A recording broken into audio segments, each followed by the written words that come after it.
낭독하도록 하시겠습니다. 우리 선덜교회는 대한예수교 장로회 지휘총회에 소속된 교회로서 개혁주의 신앙에 입각하여 2016년 9월 23일에 설립하여 만 5년 2개월 26일 된 교회입니다.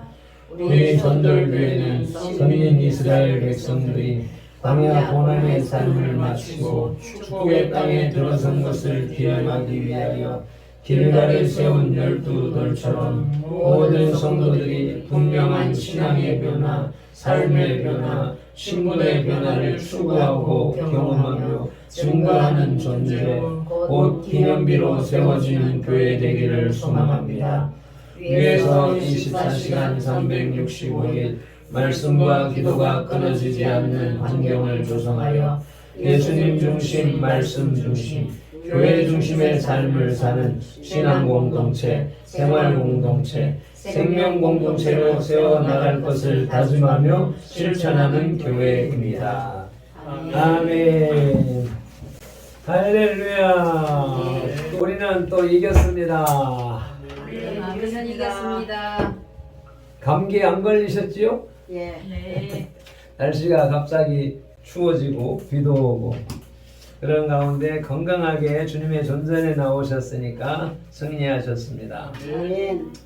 다 함께 일어나셔서 두 손 들고 찬양합니다. 찬송하면서 주님 앞으로 나아가시도록 하시겠습니다.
이제 다 같이 주악에 맞추어서 묵상 기도 드리시겠습니다.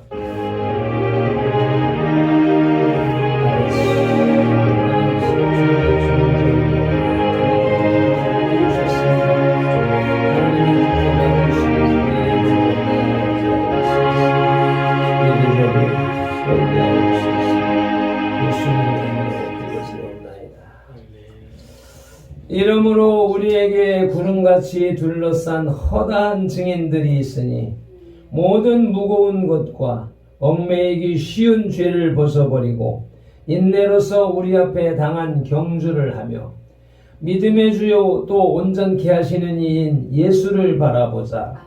그는 그 앞에 있는 기쁨을 위하여 십자가를 참으사 부끄러움을 개의치 아니하시더니 하나님 보좌 우편에 앉으셨느니라. 아멘. 아멘.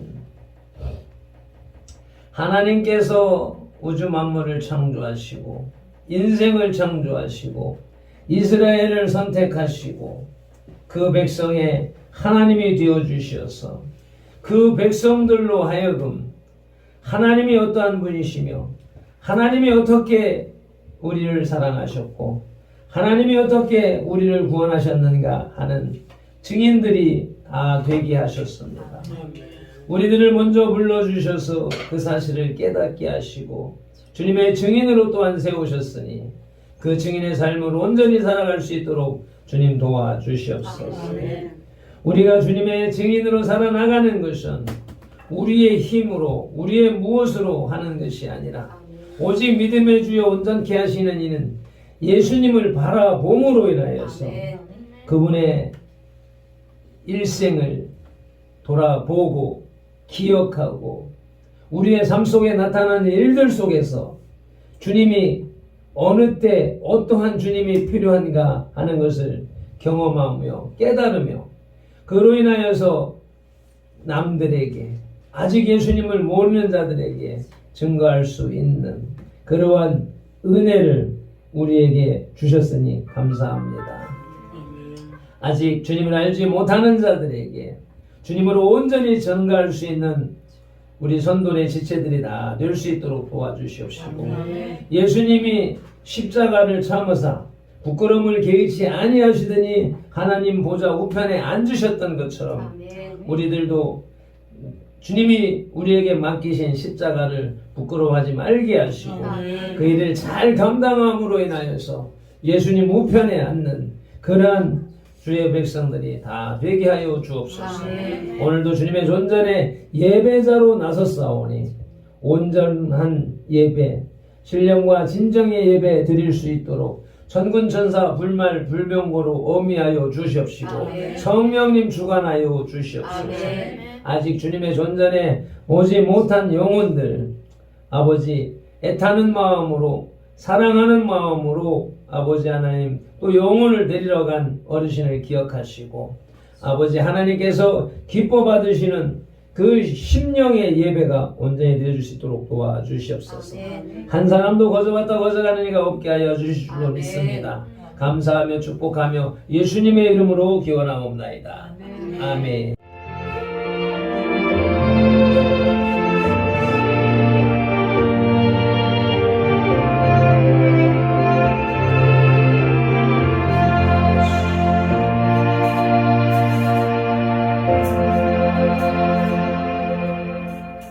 이제 자리에 앉으셔서 116장 찬송 올려드리시겠습니다.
우리가 아기 예수님 앞에 나왔습니다.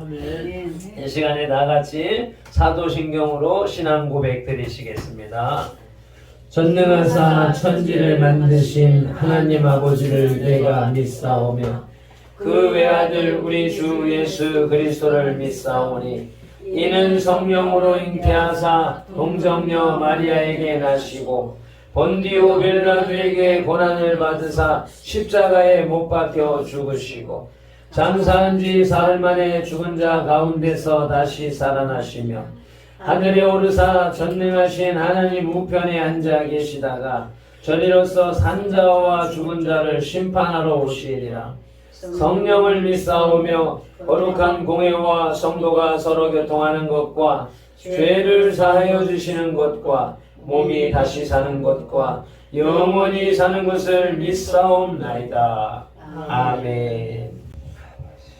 참으로 좋으신 하나님 아버지 주님. 고맙고 감사합니다. 아멘. 오늘도 하나님 아버지께서 허락하신 귀한 성일 저희들이 주님 집에 와서 예배할 수 있는 은혜 주신 아버지 참으로 고맙고 감사합니다. 아멘. 이 시간에도 성령 하나님 함께하여 주셔서 우리의 예배가 하나님을 기쁘시게 하는 예배가 되게 하시고 하나님을 영화롭게 하는 예배가 될 수 있도록 성령님께서 도와주시고 인도하여 주시옵소서. 아멘. 특별히 하나님 아버지 이곳에 있는 모든 어둠의 세력들이 예수 이름으로 결박되게 하시고 주님만 기쁘시게 하는 예배가 될 수 있도록 하나님 도와주시옵소서. 아멘. 우리의 길을 막고 있고 우리의 입을 막고 있는 모든 어둠의 세력들이 아버지 떠나가게 하여 주셔서 하나님 앞에 온전한 예배 하나님이 기뻐 받으시는 산 제사 드릴 수 있는 귀한 예배가 될 수 있도록 하나님께서 은혜를 더하여 주시기를 원합니다. 오늘도 이 나라 민족을 주님 손에 올려드리오니 하나님 아버지께서 불쌍히 여겨주시고 하나님이 반드시 세우고자 하는 우리 대한민국 반드시 하나님의 뜻대로 세워지게 하시고 하나님의 뜻대로 쓰임받는 대한민국이 될 수 있도록 하나님께서 은혜를 더하여 주시기를 원합니다.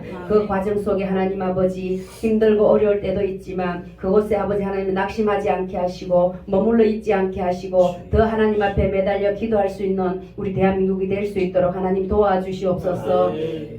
이 땅에 있는 모든 주사파의 영들이 예수 이름으로 결박되게 하시고 아멘. 온전히 하나님의 영으로 충만한 우리 대한민국 될 수 있도록 하나님께서 은혜를 베풀어 주시옵소서. 그리하여서 반드시 예수 한국 복음 통일되어지는 귀한 대한민국 될 수 있도록 하나님께서 은혜를 더하여 주시옵소서. 오늘도 하나님 아버지 한국 교회에 예배드리는 처소들마다 주님께서 함께하여 주셔서 하나님 앞에 신령과 진정으로 드려지는 예배가 되게 하시고 그 예배를 주님께서 기뻐 받아주심으로 말미암아 한국 교회 예배가 다시 한번 회복되어질 수 있는 귀한 역사가 있게 하여 주시옵소서. 그 무리 속에 하나님 아버지 우리 선돌 교회가 있습니다. 하나님께서 기억하여 주시고 하나님께서 기뻐 받으시는 교회가 될 수 있도록 하나님께서 역사하여 주시옵소서. 하나님께서 세우셨사오니 끝까지 하나님께서 책임져 주실 줄로 믿습니다. 하나님 아버지 그 일 속에 우리 선돌교회 모든 지체들이 한마음 한뜻으로 하나님의 말씀을 의지하고 하나님의 말씀을 따라갈 수 있는 저희들 될 수 있도록 하나님 도와주시옵소서. 아멘.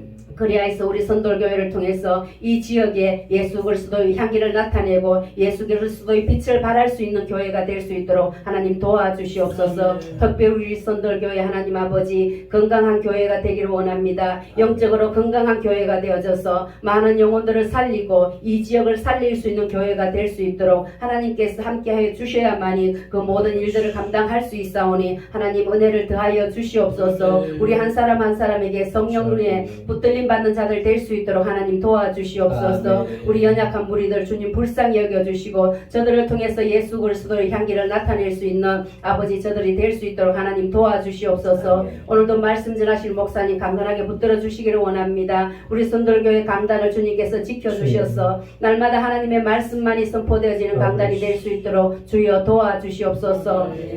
오늘도 준비한 말씀 위에 성령께서 기름 부어주셔서 말씀의 능력이 나타나게 하시고 말씀에 따르는 표적과 이적이 나타나는 귀한 말씀이 되어질 수 있도록 성령께서 이끌어 주시기를 주여 원하나이다. 도와주시옵소서. 오늘도 아버지 하나님 참석하지 못한 우리 사랑하는 성도들 우리 사랑하는 가족들 어느 곳에 있든지 주님께서 기억하여 주시고 우리의 기도를 들어주셔서 그들이 반드시 돌아오게 하시고 반드시 하나님이 기뻐하시는 자리에서 예배드릴 수 있는 자들 될 수 있도록 하나님 아버지 도와주시옵소서. 하나님 아버지께서 우리 2021년 첫 해에 첫 주에 하나님 아버지 하나님의 소원은 우리의 소원이 이루어지는 것이라고 하셨사오니 하나님 아버지 우리가 올려드리는 소원을 주님 이루어 주시옵소서. 그리하여서 하나님이 기뻐하시는 소원 하나님이 영광 받으시는 소원 온전히 올려드릴 수 있는 저희들 될 수 있도록 도와주시옵소서. 오늘도 함께해 주실 것을 믿습니다. 우리에게 셈이요 우물이요 시내라고 말씀하신 예수 그리스도 이름으로 기도드렸습니다. 아멘.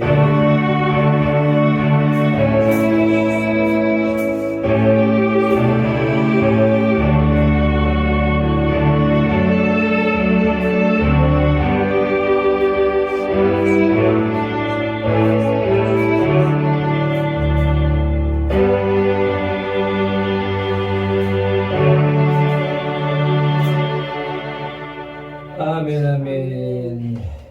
오늘 우리에게 주시는 하나님의 말씀은 갈라디아서 6장 12절로부터 16절 말씀입니다.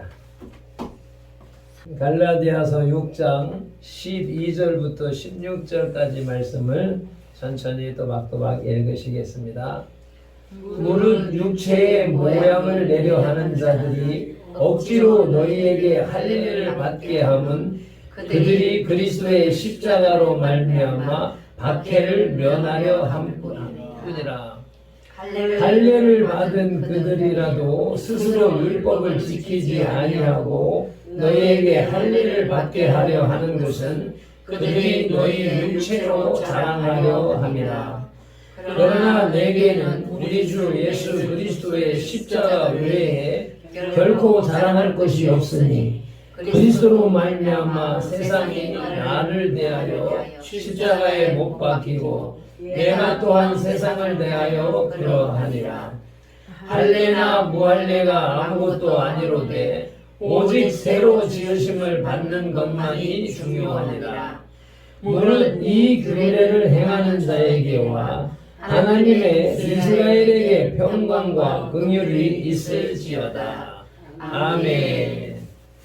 네, 이제 찬양단에 찬양 올려드리시겠습니다.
오늘은 대림절 넷째 주일입니다. 대림절 혹은 대강절은 기다릴 대자를 사용하고 임할 임자 또는 내릴 강자를 쓰면서 마디절 혹은 절기절자를 사용하는 기독교 절기 중에 하나로서 그리스도의 강림, 다른 말로 더 쉬운 말로는 구세주의 오심을 기다리는 절기입니다. 대림절 4주간을 기다린 끝에 오는 25일이 구세주 예수 그리스도의 생일, 곧 성탄절인 것입니다. 우리는 성탄절을 한 4주간 동안 기다리는 그런 메시지를 들으면서 주님의 임재를, 주님의 임하심을, 주님이 강림하심을 간절히 사모하면서 여지껏 왔습니다. 대림절, 대강절은 예수 그리스도의 초림, 성육신, 하나님이, 영이신 하나님이 인간의 육신을 입고 이 땅에 오신, 그 성육신, 육체를 이루고 이 땅에 오신 것을 기다리는 절기로 시작했습니다. 오랫동안 그렇게 초림을 기념하다가 한 걸음 더 나아가 다시 오실 예수님을 고대하는 영성으로 절기로 발전했습니다. 뿐만 아니라 이제는 과거의 구세주 아기 예수님의 출생을 기념하거나 미래에 구름 타고 다시 오실 심판주를 고대하고 기다리는 것도 좋지만 현재 오늘 우리 가운데 임재하시고 역사하시는 성령님을 대망하는 절기가 되고 주일이 되어야 하겠습니다. 아멘. 돌아오는 토요일이 대림하던, 이제 말이 이상하지요? 이건 이제 뜻을 생각하면서 임재를 기다리던, 대림하던, 대강하던 저와 여러분의 구세주 예수 그리스도의 성탄절입니다. 아멘. 그러므로 돌아오는 토요일에도 주일과 같은 시간에 교회에 오셔서 예수님의 생일 축하 예배를 올려드려야 합니다. 아멘. 우리 어르신들은 그날만큼은 할머니들을 모시고 오셨으면 참 좋겠다 하는 생각이 어제 강하게 들더라고요. 아멘. 우리가 어르신들 교회에 이렇게 출석하시는 것도 참 하나님의 은혜고 감사한 일인데, 아니 할아버지들만, 어르신들만 천국 가면은 어떻게 해요? 예? 평생 살아왔던 할머니 떨어뜨려 놓고 할아버지들만 천국 가시면 안 되잖아요. 그래서 예수님이 이 땅에 오신 이유가 세상 내 맘대로 살다가, 자기 방법대로 살다가, 세상 권세 잡은 사마귀의 방법대로 살다가 죽어서 지옥 가는 영혼이 없도록 하시기 위해서 이 땅에 오시고, 영은 시간과 장소, 물질 이런데 제한을 받지 않는 존재잖아요. 그런 영이신 하나님이 인간의 몸을 입고 이 세상에 오셨다. 그 자체만으로도 얼마나 고통스러운 것인가 하는 것을 제가 전에 몇 번 말씀드렸었는데, 조각공원에 가니까 콘크리트로 만들어 놓은 외투가 있더라고요. 혹시 보셨어요? 제가 신혼여행 가서 제주도 조각공원에 가니까 그게 있었거든요. 조각 콘크리트 외투 속에 들어가서 그 외투를 입은 것처럼 사진을 촬영하는 것이었는데, 그 속에 딱 들어갔더니 뭔가 모르게 답답해지는 거예요. 답답해지면서 내 머릿속에서 떠오르는 것이 폐쇄공포증이라고 하는 것이 딱 떠오르는데 되게 갑갑하고 고통스러운 죽을 것 같은 그런 공포를 느꼈었는데 그 콘크리트 외투에 들어가서 사진을 찍으면서 그런 생각을 했단 말이죠. 그것이 나중에 지나고 나서 예수님께서 성육신 하셨다. 영이신 예수님이 사람의 몸속에 들어오셨다 라고 하는 것을 말씀을 딱 생각하니까 그 장면들이 딱 생각이 나는 거예요. 아하, 자유롭으신 하나님이 인간의 몸을 입고 이 세상에 오셨다라고 하는 그 자체만으로도 그 몸속에 갇히는, 그래서 갇혀서 30년 동안 일반 사람하고 똑같이 살아오시다가 이제 30세가 되어서 이스라엘의 공적인 일을 할 수 있는 나이가 30세가 돼서 예수님도 그 30세가 되어서 하나님의 일, 이 땅에 오신 목적을 이루시기 위해서 3년 동안 제자들을 모으고 제자들과 함께 다니시면서 천국 복음을 전파하시고 그리고 병든 자를, 죽어가는 자들을 살리시고 그렇게 하면서 귀신을 쫓아내시면서 이 땅에 하나님의 나라를 이루어가는 모습을 보여주셨던 것입니다. 그것이 예수님께서 이 땅에 오신 목적, 그것은 내 맘대로 살고 세상 법대로 살고 사막 위의 법대로 살다가 죽어가는 인생들에게 복음을 증거하심으로 인하여서 우리를 구원하여서 하나님이 계신 천국으로 이끌어 가시고자 하시는 그런 목적이었던 것입니다. 그래서 우리 어르신들이 교회에 출석하시면서 우리와 함께 천국 갈 수 있는 그런 하나님의 백성으로 우리가 계속 말씀으로 도와드리고 또 예배를 통하여서 성령님의 임재하심이 여러분 속에서, 어르신들 속에서 직접 역사하시기를 소망하면서 그렇게 우리 한 가족으로 이렇게 살아나가는 동안에 어이구 할머니가 오시면 좋겠는데, 할머니가 오시면 좋겠는데 이러한 소망을 가지고 있다가 예수님이 탄생하신 생일날 생일잔치를 해야 되니까, 생일 파티를 해야 되니까 그때 우리의 가장 사랑하는 내짝 우리 할머니들을 다 모시고 와서 함께 예배하면 하나님이 얼마나 기뻐하실까 하는 생각을 하면서 돌아오는 토요일날 다른 소리 할 것 없이 예수님 생일이래, 생일밥 먹으러 가자 그렇게 해서 모시고 오시기를 간절히 소망합니다. 그리고 무엇보다도 중요한 것은 과거도 미래도 아닌, 어제도 내일도 아닌 오늘이 중요합니다. 지금 이 시간이 중요한 것입니다. 오늘 살아계신 하나님을 예배하러 나오셨으니 오늘 살아 역사하시는 예수님을 만나야 합니다.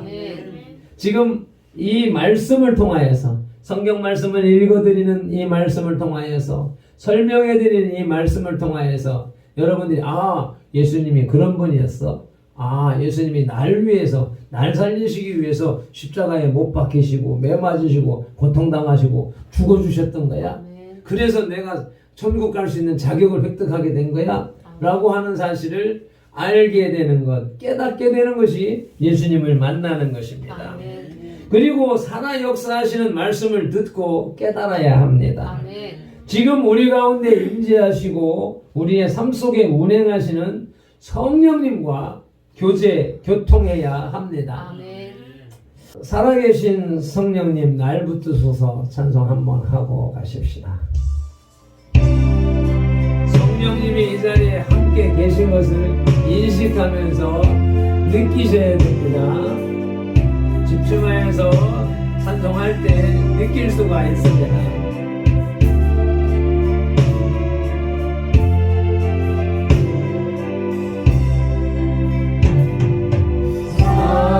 살아계신 성령님 날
오시옵소서. 오시옵소서. 성령님, 우리 통성으로 기도하시겠습니다.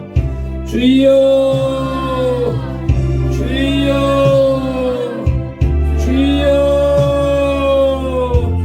할렐루야. 거룩한 성일 주님의 존전에 나왔습니다. 성령 하나님 오시옵소서. 성령님 사랑합니다. 오시옵소서. 성령 하나님 환영합니다. 영접합니다.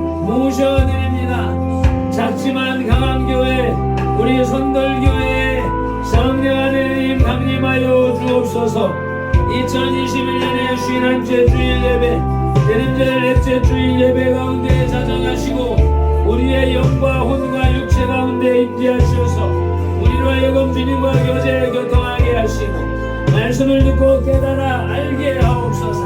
오시옵소서. 성령님 불로 임하소서.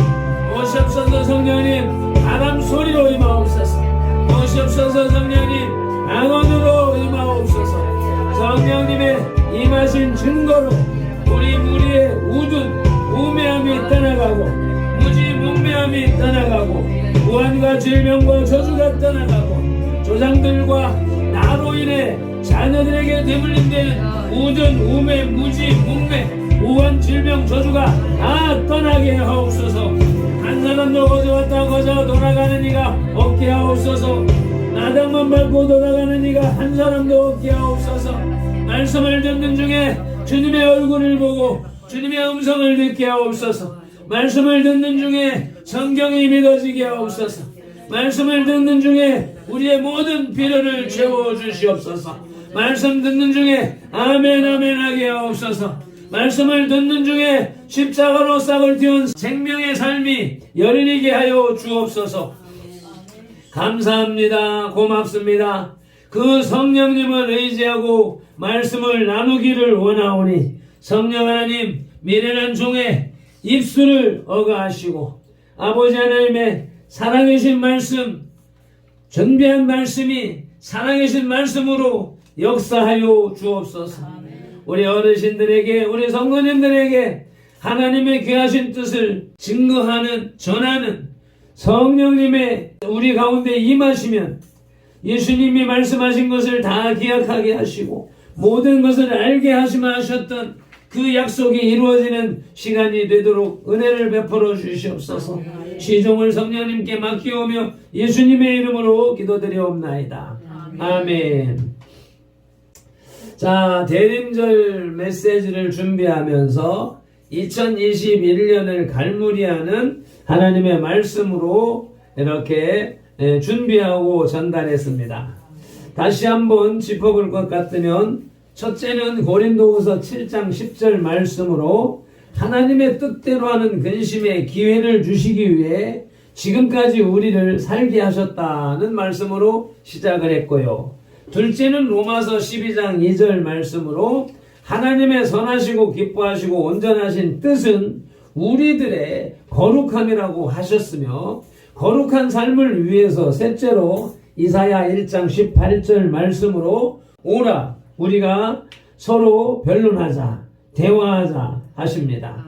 기도하면 회개하면 주홍같이 붉고 진홍같이 새빨간 죄도 흰눈과 같이 깨끗게 덮어주신다고 말씀하셨습니다. 그리고 오늘 넷째 결론으로 갈라디아서 6장 14절 말씀으로 우리 주 예수 그리스도의 십자가로 싹을 틔운 새로 지으심을 받은 생명의 삶을 살게 하신다고 말씀하십니다. 아담의 후손, 노아의 후손 인생은 가만히 놔두면 잡초가 무성해지고 쓸모없이 되는 땅처럼 타락하여 지옥으로 갈 수밖에 없는 존재입니다. 그러나 사랑의 하나님은 당신이 창조하신 인생이 한 사람도 지옥으로 가는 것을 기뻐하지 않으시기에 인생에게 하나님의 뜻대로 하는 근심에 회개할 기회를 주셨습니다. 하나님은 당신의 모양과 형상으로 지으신 우리 인생들에게 레위기서 11장 45절 말씀에서 내가 거룩하니 너희도 거룩하라고 말씀하시며 로마서 12장 1절에서 거룩한 산제물의 영적 예배자가 되라고 말씀하셨습니다. 이렇게 나와서 예배하는 이렇게 목사님을 탁 뚫어져라 쳐다보고 귀를 쫑긋 세우고 무슨 말 하나 골똘히 귀 기울여 들으시는, 그러면서 이러한 예배가 하나님이 기뻐하시는 예배인 것이며, 이걸 마치고 나가서 옛날의 삶대로 예수님하고 관계없는 삶대로 살아나가는 그러한 것이 아니라, 그렇게 되면 안 되고, 이렇게 예배를 드렸으면 이 예배가 생활 속으로 이어져야 된다. 그래서 죄를 짓던 사람은 죄를 짓지 않고, 도둑질하던 사람은 도둑질하지 말고, 음담 배설 주치 과무에 빠졌던 사람은 그런 것을 하지 않고 거룩한 삶을 살아가는 것. 그것이 삶으로 깨끗하게 거룩하게 살아가는 것이 살아있는 제물로 하나님 앞에 드리는 영적 예배라고 말씀하시는 것입니다. 우리 인생의 거룩을 위해서 이사야서 1장 18절에서 오라 우리가 서로 변론하자며 대화하면 기도하면 회개하면 십자가로 싹을 틔운 생명의 삶을 살게 하신다는 것이 대림절 말씀의 결론이며 오늘의 말씀입니다. 오늘의 본문 갈라디아서 6장 11절부터는 갈라디아서의 결론 부분입니다. 갈라디아서는 구원의 올바른 교리를 설명하기 위해서 바울이 쓴 초기의 서신서입니다. 구원에 관해서는 믿음으로서만 의로워질 수 있고 인간의 어떤 행위도 필요 없다는 것을 입증하는 그런 서신입니다. 믿음으로 말미암아 은혜로 구원받은 우리는 율법의 행위와 관계없이 예수 그리스도께서 완성하신 속죄로 의롭게 되어 주 안에 있게 됩니다. 그러므로 구원은 하나님께서 주신 믿음으로 지속된다는 것입니다. 로마서가 구원은 믿음으로 의롭게 된다는 이신층의 교리를 입증하고 있다면, 갈라디아서는 구원받은 후에도 그리스도에 대한 믿음을 가짐으로써 의롭다함을 유지한다는, 그리스도에 대한 믿음을 가짐으로 의롭다함을 얻는다는 구원의 진리를 선포하고 있는 것입니다. 갈라디아서 1장 6절로 10절에서는 교회 안에 다른 복음 또는 변질된 복음을 전하는 자는 하늘로부터 온 천사라도 저주를 받을지어다 라고 아주 단호하게 선언하고 있습니다. 그 이유는 예수를 믿는다고 하면서도 할례를 받아야 한다고 주장하는 유대주의자들이 갈라디아 교회에 들어왔기 때문입니다. 그들은 할례가 육적 아브라함의 자손이 되는 표이며 하나님의 백성이 되는 관문이라고 가르쳤습니다. 그러나 바울은 이미 복음 안에서 할례나 무할례가 아무것도 아니라고 갈라디아서 5장 6절에서 선언했고 또 본문에서도 선언하고 있습니다.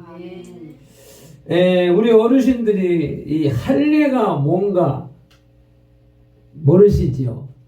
하나님이 아브라함을 선택해서 자손을 하늘의 별처럼 바닷가의 모래알처럼 많게 하겠다. 그리고 내가 너를 택해서 나의 백성, 내 민족을 세우겠다. 내 나라를 세우겠다라고 약속을 하시면서 이 모든 아브라함의 자손은, 이스라엘 백성은 모두 할례를 시행해라. 포경 수술을 해라. 남자들 고추 끝에 살을 뼈를 잘라내서 잘라내는 그런 예식을 진행해라 라고 명하셨던 것입니다. 그게 뭐 때문에요? 내가 거룩하니 너희도 거룩하라 라고 하는 말씀을 그 백성은 거룩한 백성이다 라고 하는 표징으로서 그렇게 하는 것이죠. 그것을 통하여서 청결하고 깨끗하게 하는 그러한 실질적인 육체적인 청결과 거룩에도 효과가 있었고, 그렇게 영적 거룩함을 또 나타내는 상징적인 행사이기도 했던 것입니다. 그래서 이스라엘 백성들은 다른 민족과는 다르다. 너희들은 할례를 받지 않았지? 우리는 할례 받은 민족이야. 우리는 할례 받은 거룩한 백성이야. 그러면서 이방 나라들 할례 받지 않은 자들을 멸시하는 그러한 삶을 살아왔던 것입니다. 그러한 때에 예수님이 이 땅에 오셔서 구원은 이스라엘 백성, 하나님의 백성, 아브라함의 혈통으로 이어진 사람들만이 하나님의 백성이고 죽어서도 천국 간다 라고 믿었던 것이 예수님이 오시기 전에 유대인들의 신앙관이었습니다.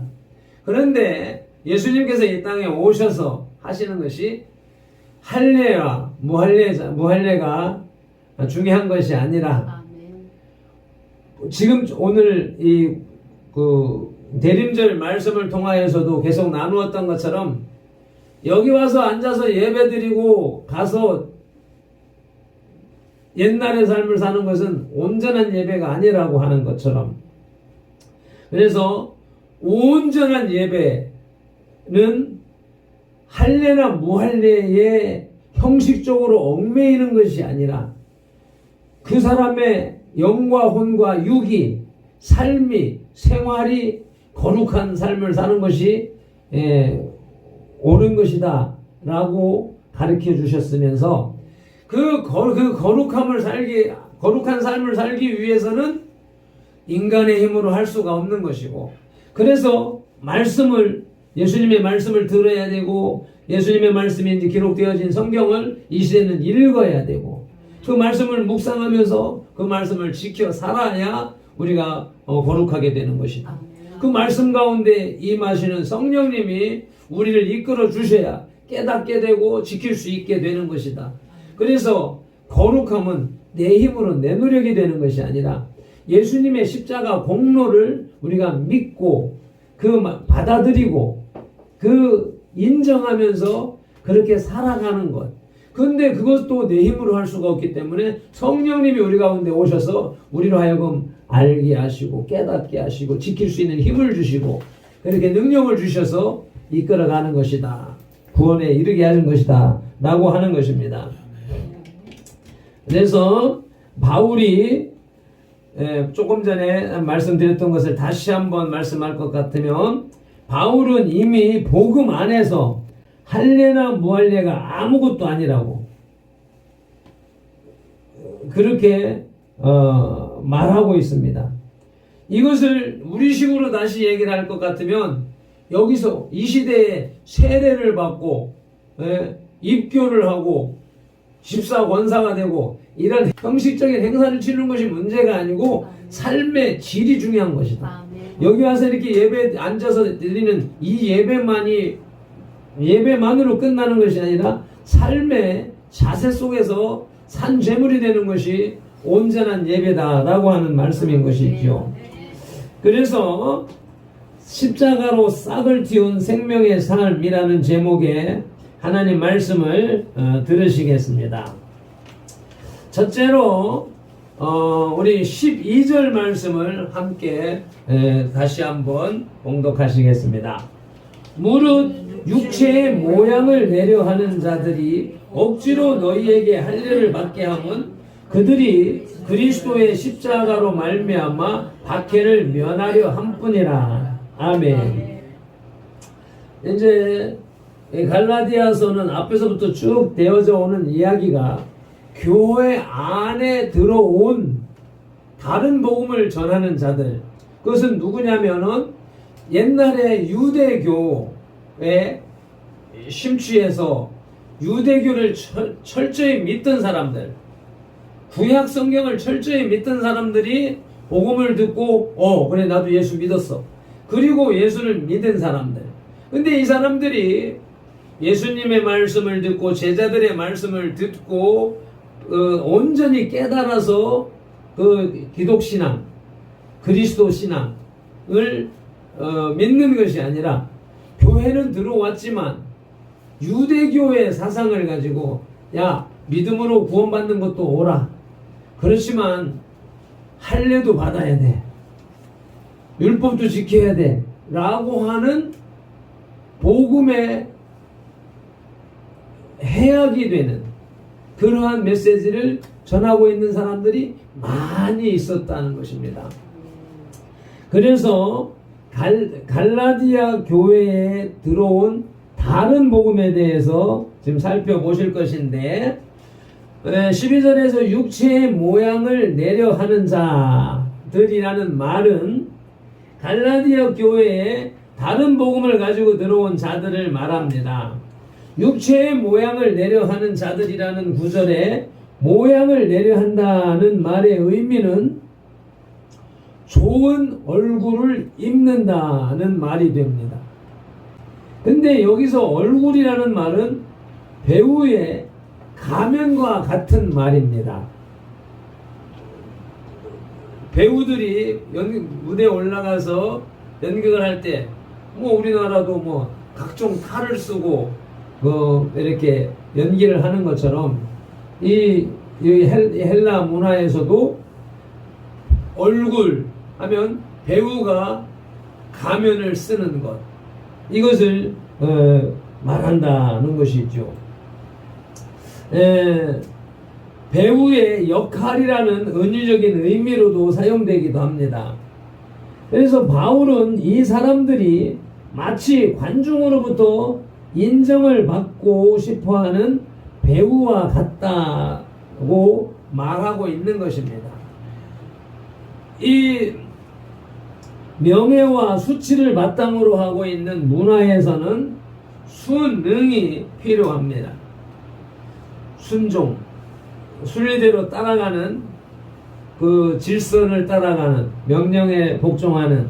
그런데 오류를 가리키는 자들이 갈라디아에 있는 유대인과 예루살렘에 있는 유대인들 앞에서 자신들의 명예를 높이려고 애쓰고 있는 것으로 보여지는 것입니다. 그러니까 자기 얼굴을 드러내고 자기 권위를 나타내고 자기 모양을 내려고 한다는 것이죠. 오늘날 한국교회 안에도 이러한 육체의 모양을 내려 하는 자들이 얼마나 많은지 모르겠습니다. 예배보다는 우리 속담이 뭐야? 제사보다 제밥에 마음을 두고 있는, 하나님을 예배하고 하나님을 경외하며 하나님의 나라를 이루어가기 위해서 교회에 나오는 사람, 목회하는 사람 보다 자기의 유익을 위해서, 자기의 이익을 위해서 이렇게 목회를 하고 신앙생활하는 사람들이 많이 있다는 것이죠. 그래서 저와 여러분들은 어떤가 하는 것을 잘 생각해 보셔야 되겠습니다. 할례를 요구하는 율법주의 거짓 교사들은 십자가로 말미암아 박해를 면하려 할 뿐이라고 본문에서는 말씀하고 있습니다. 그리스도를 선생이나 선지자 중에 한 사람으로 인정하고 있어도 그리스도의 십자가는 기피하고 싶어 하는 것입니다. 율법주의자들이 십자가를 싫어하는 이유가 크게 두 가지가 있는데, 첫째로는 십자가는 유대주의자들의 스스로 세워놓은 율법의 의를 부인합니다. 그렇기 때문에 십자가를 인정하면 자신들을 죄인으로 인정해야 하기 때문에 싫어하는 것입니다. 게다가 나무에 달려 죽은 자는 저주를 받은 자라는 갈라디아서 3장 13절 말씀으로 인식되어져 있는 시대였기 때문에 예수를 구세주로 받아들일 수가 없다는 것입니다.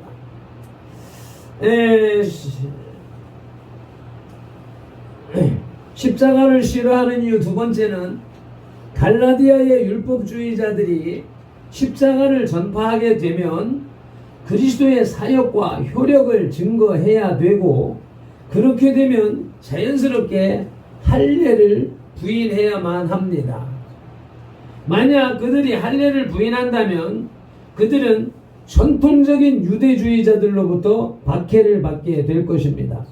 유대교로부터, 자기 조상들로부터, 자기 민족으로부터, 자기들이 살아오던 사회로부터 쫓겨나야 될 것이기 때문에, 따라서 그들은 십자가 자체를 부인하지는 않았다 하더라도 박해를 받지 않기 위해서 십자가를 회피하고 할례의 정당성을 언급했을 것입니다. 바울은 그들의 동기 중에 하나인 중요한 요점을 언급하는데, 그것은 박해를 피하려는 마음입니다. 박해는 육체적 학대를 포함한 극단적인 형태도 있었지만, 화형에 처하고 목매달아 죽이고 십자가에 못 박아 죽이는 그런 극단적인 형태도 있었지만, 괴롭힘과 배척이라는 비교적 부드러운 형태도 있었습니다. 그리스도인들은 그 마을 밖으로 쫓아내고 나중에는 저 무덤 속에 들어가서 300년을 사는 그런 역사도 있었던 것처럼, 가족으로부터 쫓겨나야 되고 동족으로부터 쫓겨나야 되는 그러운 박해도 있었습니다. 유대의 종교 지도자들은 많은 영역에서 중요한 정치적 영향력을 가지고 있었습니다. 이 시대에 이제 지금 이 시대가 지난 5년간 4년 반 동안 한국 교회가 엄청난 핍박을 받는 그런 시대였었지만, 아직 이 고통스러운 육체적 학대를 받는 그런 박해는 없었습니다. 괴롭힘, 배척당하는 그런 정도. 지금 이제 위드 코로나로 해가지고 뭐 한 달여 뭐 풀어지는 듯 하더만, 다시 변종 오미크론 바이러스가 나왔다고 해가지고 이제 막 진행하는 모습들을 보는데, 여기에서도 또 갖가지 의문이 제기되고 있고, 이제 이에 대해서 반대하는 여론들이 일어나고 있는 모습을 보고 있습니다.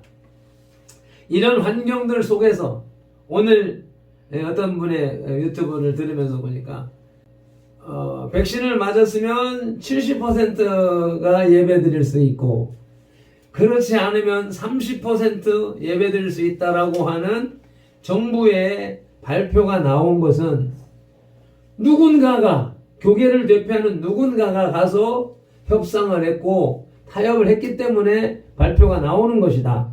이 정치 평론가가 그런 얘기를 하는 것이죠. 그러면 누가 가서 그렇게 했느냐 이거죠. 여기서 유대 종교 지도자들은 사회 전반에 걸쳐서 정치적, 문화적, 경제적 이런 영향력을 다 끼치고 있기 때문에, 이런 사람들이 온전하지 못한, 말씀에 온전하지 못하고 성령님의 인도받지 못한 가운데에서 자기의 생각으로, 인간적인 생각으로 세상의 방식대로 타협을 하고 협상을 하게 되면 이와 같은 일이 벌어지게 되는 것이죠. 그와 같이 당시의 유대 종교 지도자들이 그렇게 영향을 미쳤던 것처럼, 지금 한국 교회 안에도 그와 같은 영향력을 미치는 사람들이 많이 있다는 것입니다. 그게 누구예요? 지금 소강성 목사를 대표로 하고 있는, 정부와 협력하겠다라고 하는 그래서 그런 자들이 영향력을 가지고 이렇게 이끌어가는 모습을 봅니다. 그들은 로마의 공적인 인가를 받은 사람들이었습니다. 그러고 보니까 문재인 정부로부터 초청을 받고 밥도 먹고 그리고 그들과 함께 협상을 하고 그렇게 하는 결과적으로는 이 문재인 정부가 인정하는 교계 지도자들, 이런 사람들이 이 말씀과 함께 이어져가는 모습을 볼 수 있습니다. 그래서 많은 유대인 신자들은 그들과 좋은 관계를 유지하기를 원했습니다. 한국 교회 안에도 그러한 종교 지도자들과 가까이 하려고 하는 자들, 또 왜? 그들이 권력과 유착되어져 있기 때문에 그 권력의 이득을 취하기 위해서 그런 사람들이 많이 있는 것이죠. 할례를 받고 토라를 지키라고 가르쳤던 갈라디아의 거짓 선교사들은 지역의 유대인들과 공통점을 찾을 수 있었습니다. 그들은 회당과 가까운 관계를 유지할 수 있었을 뿐 아니라 이방인 교회를 의심하고 있었던 예루살렘의 신자들과의 연대도 강화시킬 수 있었습니다. 사도행전 21장 20절 말씀을 보십시다. 20절 21절 말씀 보시겠습니다. 아니 17절로부터 21절까지 보겠습니다. 예루살렘에 이르니 형제들이 우리를 기꺼이 영접하거늘 그 이튿날 바울이 우리와 함께 야고보게로 들어가니 장로들도 다 있더라. 바울이 무난하고 하나님이 자기의 사역으로 말미암아 이방 가운데서 하신 일을 낱낱이 말하니 그들이 듣고 하나님께 영광을 돌리고 바울더러 이르되 형제여 그대도 보는 바에 유대인 중에 믿는 자 수만 명이 있으니 다 율법의 열성을 가진 자라. 바울의 사역을 예루살렘 교회에 갔다 보고할 때에 바울에게 이르되 그대도 보는 바와 같이 유대인 중에 믿는 자 수만 명이 있으니 다 율법의 열성을 가진 자라. 내가 이방에 있는 모든 유대인을 가르치되 모세를 배반하고 아들들에게 할례를 행하지 말고 또 관습을 지키지 말라 한다 함을 그들이 들었도다. 이들은 아직 유대교 사상을 가지고 있고 바울을 유대교를 해치는 자로 인식하고 있는 것이죠.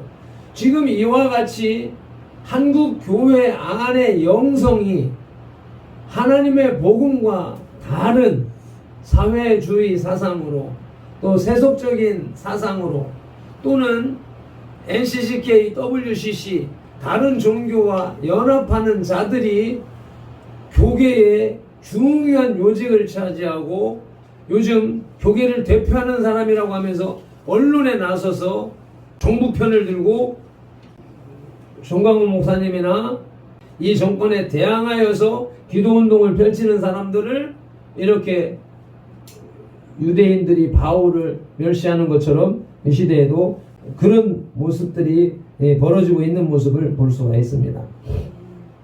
물론 이 모든 그들의 행동이 유대인들에게 더욱 효과적인 증거가 될 수도 있었을 것입니다.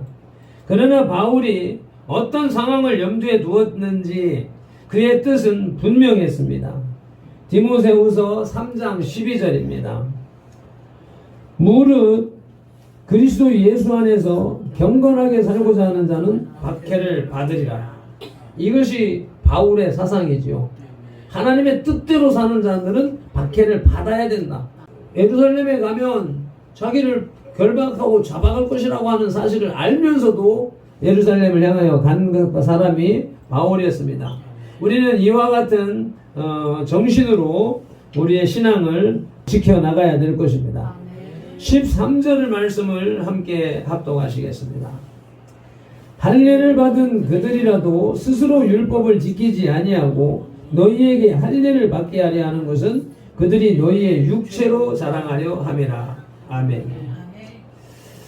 할례를 받은에 해당하는 헬라어는 스스로 할례를 받은 또는 할례를 좋아하는 이라는 의미가 됩니다.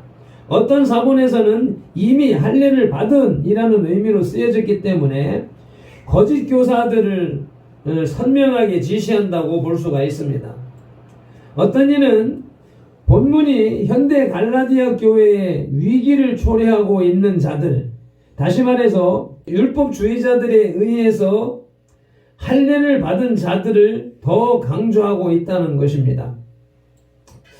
율법주의자들도 문제지만 그들을 통하여서 할례를 받은 자들, 그 순수한 도화지 위에 그림을 그리면 그것은 뭐 지울 수도 없고 엄청난 영향력을 미치기 때문에 그것이 더 어렵고 힘든 문제다라고 하는 것이죠. 그래서 이 현재형이라고 하는 시제를 사용하는 것을 볼 때에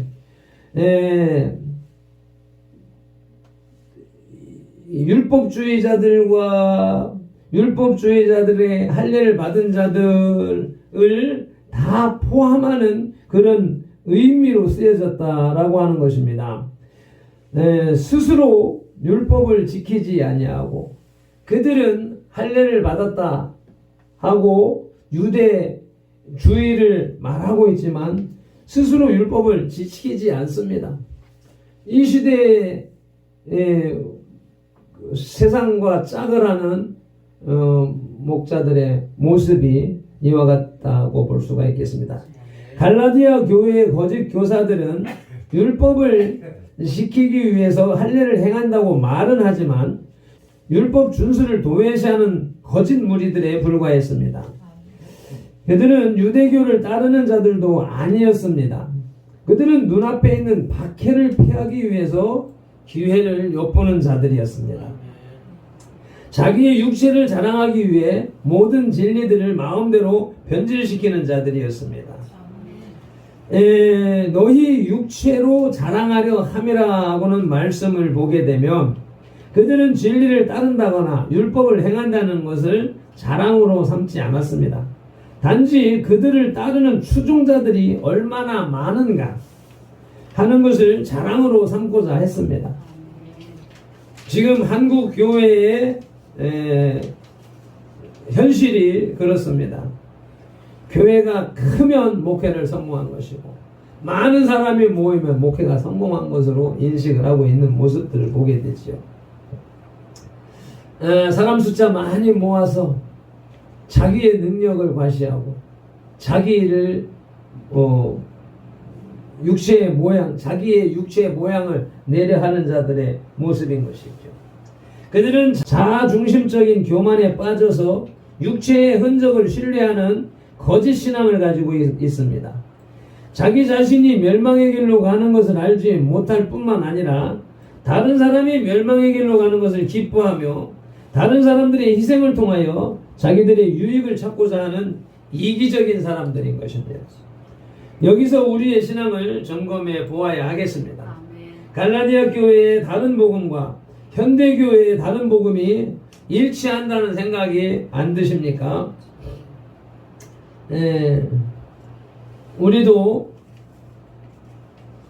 하나님의 말씀, 뜻, 하나님의 나라가 이 땅에 이루어지는 것에 대한 목표보다는 우선 내가 편안하고 내가 내 필요를 추구하고 그러는 자리에 안주하고 있다면 비판을 받아야 되는 그러한 사람들 중에 하나라고 밖에 볼 수가 없습니다. 14절 말씀을 보시겠습니다. 그러나 내게는 우리 주 예수 그리스도의 십자가 외에 결코 자랑할 것이 없으니 그리스도로 말미암아 세상이 나를 대하여 십자가에 못 박히고 내가 또한 세상을 대하여 그리하니라. 아멘. 바울이 전하는 참 복음입니다. 십자가 외에 결코 자랑할 것이 없으니 할례를 고집하도록 조장한 동기를 밝힌 후에 비록 요약된 형태지만 바울은 마지막으로 갈라디아 성도들에게 자신의 복음을 제시합니다. 바울에게 있어서 복음은 두 가지 핵심 사항을 기초로 하고 있습니다. 첫째는 14절의 십자가이며 둘째는 15절의 의롭게 됨의 교리입니다. 21세기를 사는 우리는 십자가에 대한 바울의 언급이 당시 어떤 충격을 일으켰는지 이해하기가 쉽지 않습니다. 오늘날 그리스도의 십자가는 대부분의 사람들에게 긍정적인 감정을 유발시키는 익숙하고 소중한 상징이 되어 있습니다. 그러나 바울의 시대의 십자가는 자랑할 만한 것이 아니라 경멸의 대상이었습니다. 유대인들은 메시아가 십자가에 못 박혔다는 사상을 받아들일 수가 없었습니다. 로마인들은 십자가형을 매우 혐오했으므로 로마 시민들을 처벌하는 방식으로는 언급조차 하지 않았습니다. 고대 세계가 그리스도의 십자가를 바라보는 시선은 십자가형을 그려놓은 것을 보면 알 수 있습니다. 2세기 초의 것으로 보이는 한 그림 조각에는 당나귀 머리를 한 남자가 십자가형을 당하는 모습이 그려져 있습니다. 그리고 십자가 아래에서 손을 들어 경배하는 한 사람의 모습이 그려져 있는데 거기에 이렇게 적혀 있습니다. 알렉산더가 그의 신을 경배하다. 요점은 간단하고 분명합니다. 그리스도의 십자가는 우스꽝스럽게 보인다는 것입니다. 당나귀 머리를 하고 있는 그리스도, 밑에는 알렉산더가 제사한다. 이거는 그들이 볼 때 말도 안 되는 우스꽝스러운 사상이다, 교리다라고 하는 비꼬미지요. 그런 상황에서 바울은 그리스도의 십자가 외에 결코 자랑할 것이 없다고 담대히 선언하는 것입니다. 이어서 세상이 나를 대하여 십자가에 못 박히고 내가 또한 세상을 대하여 그러하니라. 십자가에 못 박혀 내가 죽어야 세상이 나에 대하여서도 죽습니다. 내가 죽지 않으면 세상도 법률도 나를 정죄하고 공격하지요. 그렇기 때문에 예수님의 십자가에 함께 달려 죽어야 하고 예수님과 함께 부활하는 영적 체험의 역사가 있어야 됩니다. 그것이 없다 하면 유대주의자들과 같은 그런 신앙에 머물 수밖에 없는 것이지요. 십자가는 믿는 사람의 모든 것을 변화시킵니다. 십자가는 자아에 대한 관념뿐 아니라 세계관까지도 재평가하도록 요구합니다. 요한일서 2장 16절입니다. 이는 세상에 있는 모든 것이 육신의 정욕과 안목의 정욕과 이생의 자랑이니 다 아버지께로부터 온 것이 아니요 세상으로부터 온 것이니라. 아멘. 세상 곧 이 악한 세대와 그것이 담고 있는 모든 것들은 하나님을 반역하고 있습니다. 그러나 우리는 그리스도와 함께 죽었기 때문에 더 이상 세상의 지배를 받지 않습니다. 한때 세상을 위해 살았던 우리들의 옛 생애는 더 이상 유효하지 않습니다.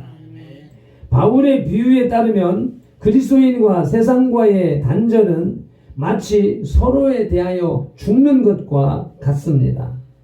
14절 후반절에 그리스도로 말미암아 세상이 나를 대하여 십자가에 못 박히고 내가 또한 세상을 대하여 그러하니라. 아멘. 15절 말씀 읽으시겠습니다. 할례나 무할례가 아무것도 아니로되 오직 새로 지으심을 받는 것만이 중요하니라. 아멘. 그리스도인의 신앙생활 속에서 십자가의 중요성을 14절에서 강조한 후에 바울은 두 번째 복음의 근본 요소인 믿음으로 말미암는 의, 곧 오직 새로 지으심을 받는 것을 강조합니다.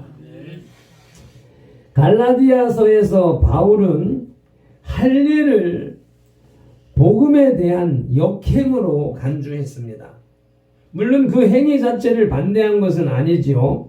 바울이 갈라디아서 5장 2절로 4절에서 할례를 강하게 반대하기는 했지만, 그렇다고 갈라디아인들이 할례보다 무할례가 하나님께 더 큰 기쁨을 낸다고 결론 내리기를 받았던 것은 아닙니다. 왜냐하면 어떤 행위에 대한 금지나 용납이 어떤 사람에게는 다시 율법주의가 될 수 있기 때문입니다. 영적으로 말하자면 할례 그 자체는 아무 문제가 없습니다. 단 진정한 종교는 외적 행위가 아닌 인간의 마음에, 영에 근거한다는 것입니다. 예수님께서 말씀하셨던 것처럼 겉으로는 훌륭해 보이는 사람도 속은 영적으로 썩어 있을 수 있습니다. 마태복음 23장 27절 예수님의 말씀을 읽어보시겠습니다. 화 있을진저 외식하는 서기관과 바리새인들이여, 해칠한 무덤 같으니 겉으로는 아름답게 보이나 그 안에는 죽은 사람의 뼈와 더러운 것이 가득하도다. 아멘. 그래서 사람을 외모로 판단해서는 안 되는 것입니다. 15절 후반절에 보면 오직 새로 지으심을 받은 것만이 중요함이라고 말씀합니다. 지으심을 받는 것이라는 말은 히브리서 4장 13절에 개별적으로 지으신 것을 의미할 수도 있습니다. 이 단어 찾아서 풀이하는 것입니다. 로마서 8장 22절에서처럼 창조 질서 자체를 드러내는 피조물을 의미할 수도 있습니다. 이 지으심을 받는 것이라고 하는 이 헬라어 단어가 가지고 있는 뜻이 지으신 것, 피조물이라고 하는 뜻이 담겨져 있다는 말입니다. 어느 경우는 이 지으신다는 말은 창조주의 행위를 의미합니다. 그것이 바울의 요점입니다. 새로운 피조물은 할례나 어떤 인간의 노력으로 되는 것이 아닙니다. 예수님은 이 과정을 거듭남으로 설명하셨습니다. 요한복음 3장 5절로부터 8절 말씀을 합독하시겠습니다. 예수께서 대답하시되 진실로 진실로 내게 이르노니 사람이 물과 성령으로 나지 아니하면 하나님의 나라에 들어갈 수 없느니라. 육으로 난 것은 육이요 영으로 난 것은 영이니 내가 내게 거듭나야 하겠다 하는 말을 놀랍게 여기지 말라. 바람이 임의로 불매 내가 그 소리는 들어도 어디서 와서 어디로 가는지 알지 못하나니 성령으로 난 사람도 다 그러하니라. 아멘. 우리 어르신들은 우리가 설교를 하면서 또 은혜를 받으면서 나누는 대화들 속에서 성령을 받아라, 성령의 교제 교통함을 느껴야 된다 라는 말들을 들을 때 뭔 소리야 하는 의문을 가질 수가 있습니다. 여기서 니고데모와의 대화의 연장으로 나오는 것인데, 사람이 어떻게 거듭날 수 있습니까? 거듭나다, 다시 태어나다, 두 번 태어나다 라고 하는 말인데, 아니 우리가 태어나서 지금 70년을 살았고 내일 모레 80년인데 아니 어떻게 다시 태어납니까? 어머니 뱃속에 들어갔다 나와야 됩니까? 라고 질문을 하는, 그럴 때 아니다. 육으로 난 것은 육이고 영으로 난 것은 영이니까 성령으로 거듭나야 된다라고 하는 말씀을 하고 있는데, 그럼 성령으로 거듭나는 것이 무엇이냐? 성령의 운행하심, 성령의 나타나심은 어떤 것이냐라고 하는 것에 대한 설명이 8절에 있습니다. 바람이 임의로 불매 내가 그 소리는 들어도 어디서 와서 어디로 가는지 알지 못하는 것처럼 성령으로 난 사람도 다 그러하니라. 우리가 지난 주간에 보니까 미국에 토네이도가 불어가지고 막 엄청난 큰 피해를 입혔던데 보니까 그 바람 소리가 바람이 부는 소리 우리 밖에 나가면 쇠 하는 바람 소리가 듣잖아요. 소리는 들리는데 바람이 어느 쪽에서 어느 곳으로 부는지 어디서 와서 어디로 가는지 모르잖아요. 눈앞에 나타나는 나뭇가지의 흔들림이나 종이장에 날아가는 모습을 보면서 약간은 유추할 수가 있지만 그것이 어디서 시작돼서 어디로 가는지 하는 것을 모르는 것처럼 성령님의 임재하심과 나타나심도 그와 같은 것이라고 하는 것입니다. 그래서 그거에 대해서 자세히 알려고 하면 할수록 이 두뇌로 알려고 하면 할수록 더 미궁에 빠져들어가는 것이기 때문에 거기에 집착하지 말고 내 눈앞으로 나타나는 현상을 보면서 종이장이 날아가는 것을 보면서 바람의 움직임을 깨달을 수 있는 것처럼 내 마음이 뜨거워지고 또 내가 기력이 총명해지고 이러한 현상을 보면서 이것이 성령님이 나한테 오신 내 안에 역사하시는 나에게 교통하는 모습이구나 라고 하는 것을 인정하고 받아들이시고 믿고 그것을 더 키우기 위해서 기도하시고 노력하시기를 바랍니다.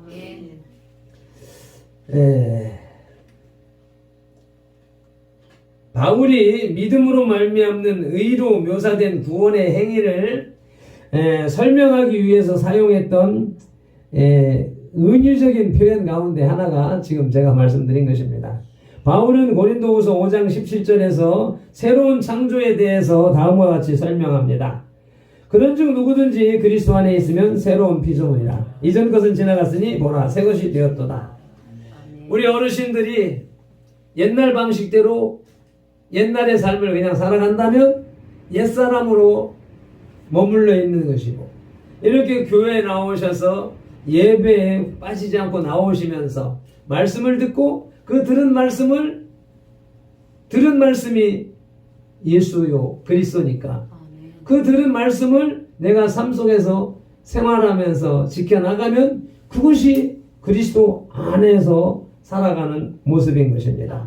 그것이 새로운 피조물로 거듭난 모습이라고 하는 것입니다. 바울은 우리가 새로운 피조물이 되는 것은 하늘의 책들의 지위가 변화되는 것이 곧 이상을 의미하는데 하늘의 생명책에 이름이 올라가고 지워지고 하는 것을 얘기하는데 즉 현재 매일의 삶도 변화시킨다고 설명을 하고 있습니다. 바울이 말하는 것처럼 하늘의 생명책에 이름이 올리고 내리고 하는 것뿐만이 아니라 오늘 현재 우리의 매일의 삶 속에서도 변화를 일으키는 것이 성령님의 능력이라고 하시는 것입니다.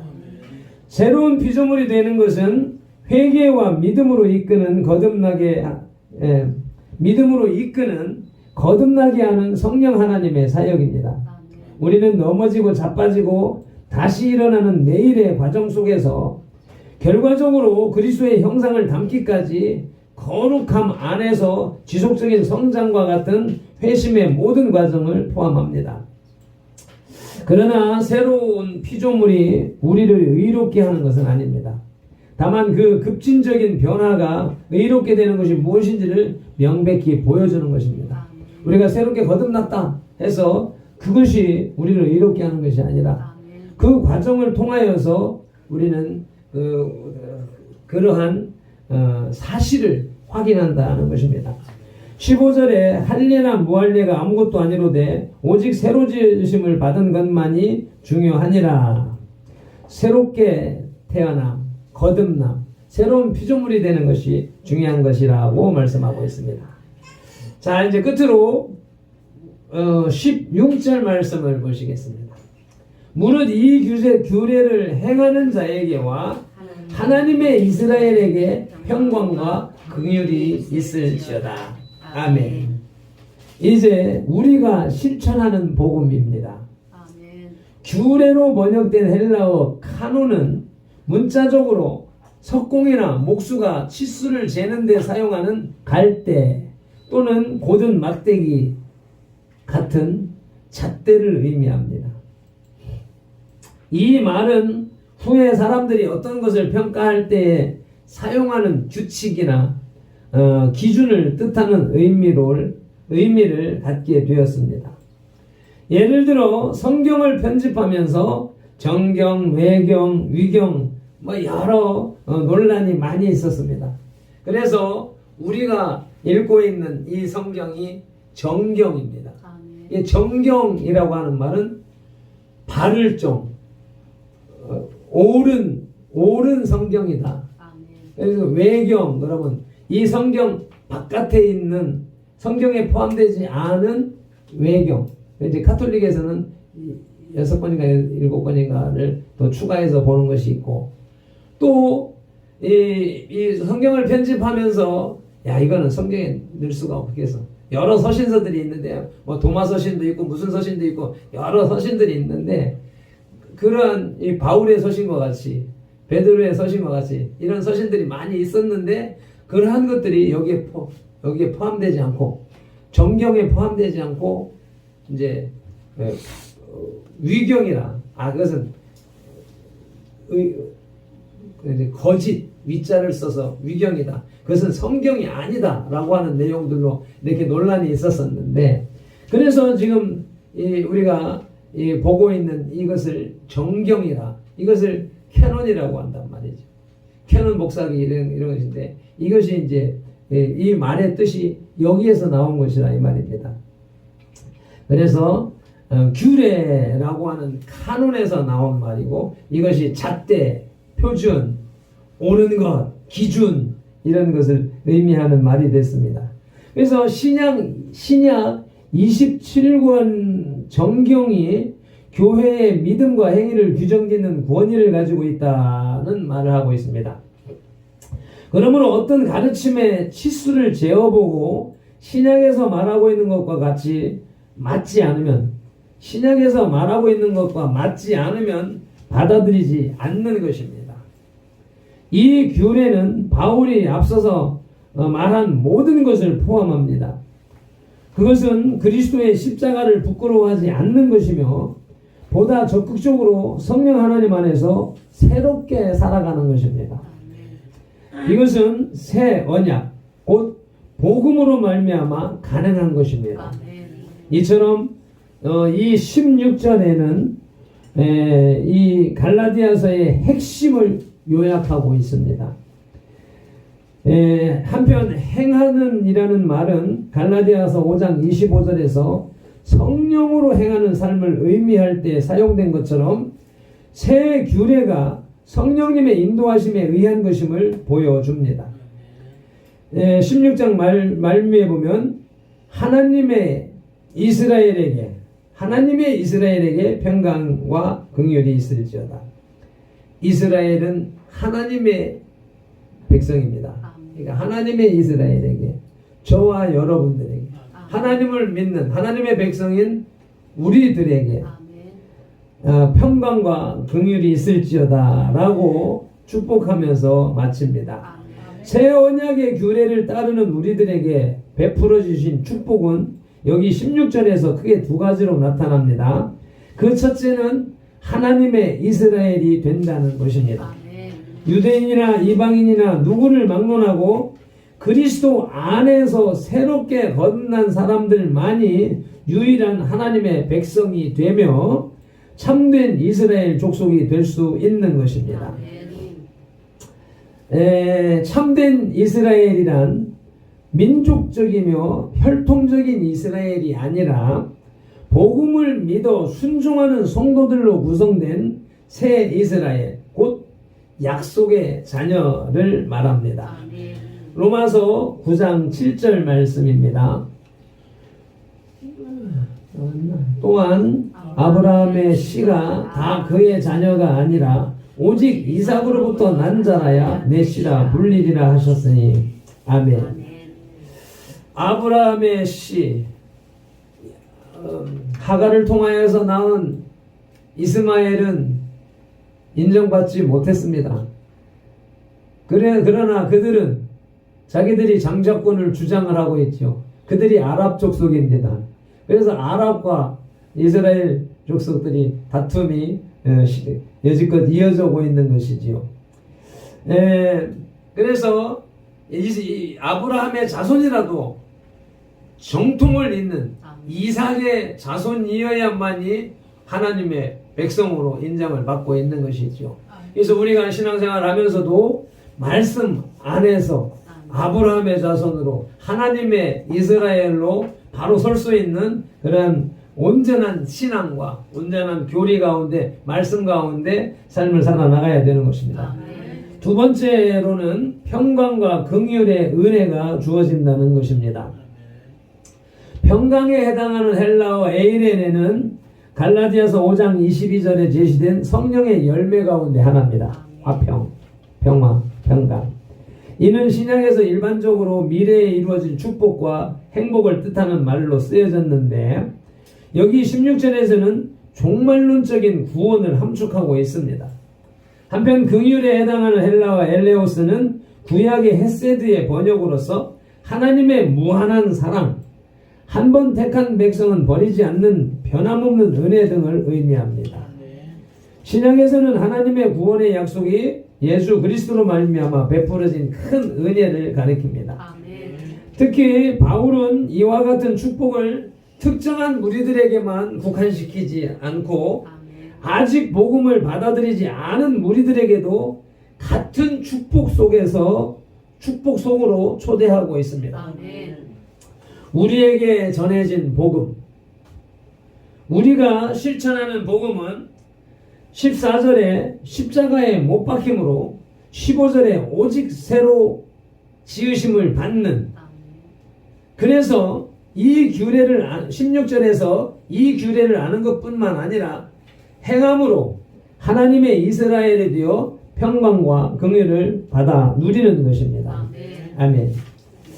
이 말씀이 끝났습니다. 다시 한번 대림절 말씀을 정리합니다. 첫째는 하나님의 뜻대로 하는 근심의 기회를 주셨다. 하나님의 말씀대로 살아가고 하나님의 뜻대로 살아갈 수 있는 기회를 주셨는데 그것을 저와 여러분들은 이미 그것을 잡은 사람들이다. 그래서 앞서서 말씀드릴 때 인생에 성공할 기회 3번 있다고 세상 사람들은 말하는데 얼마나 지나갔느냐. 우리는 그 기회를 지금 잡았습니다. 아직 못 잡았다 싶은 생각이 들어도 주저하지 마십시오. 내가 간절히 소망하며 믿고자 의지하고 따라 나서면 그 기회는 주어지게 되는 것입니다. 둘째, 하나님이 그 기회를 주신 것은 하나님의 선하시고 기뻐하시고 온전하신 뜻을 따라서 거룩한 삶을 살게 하시고자 하는 것이고, 그 거룩한 삶을 살기 위해서 이사야 1장 18절에 오라 우리가 서로 변론하자, 대화하자, 회개하라, 기도하라고 말씀하십니다.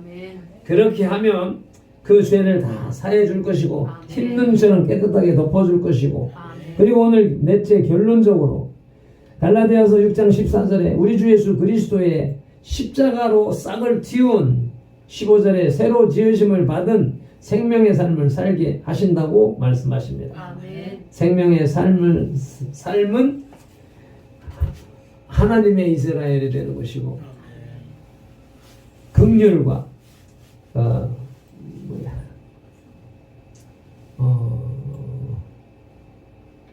이렇게 말씀이 이렇게 평강과 긍휼을 누리는 삶을 살게 한다고 말씀하십니다.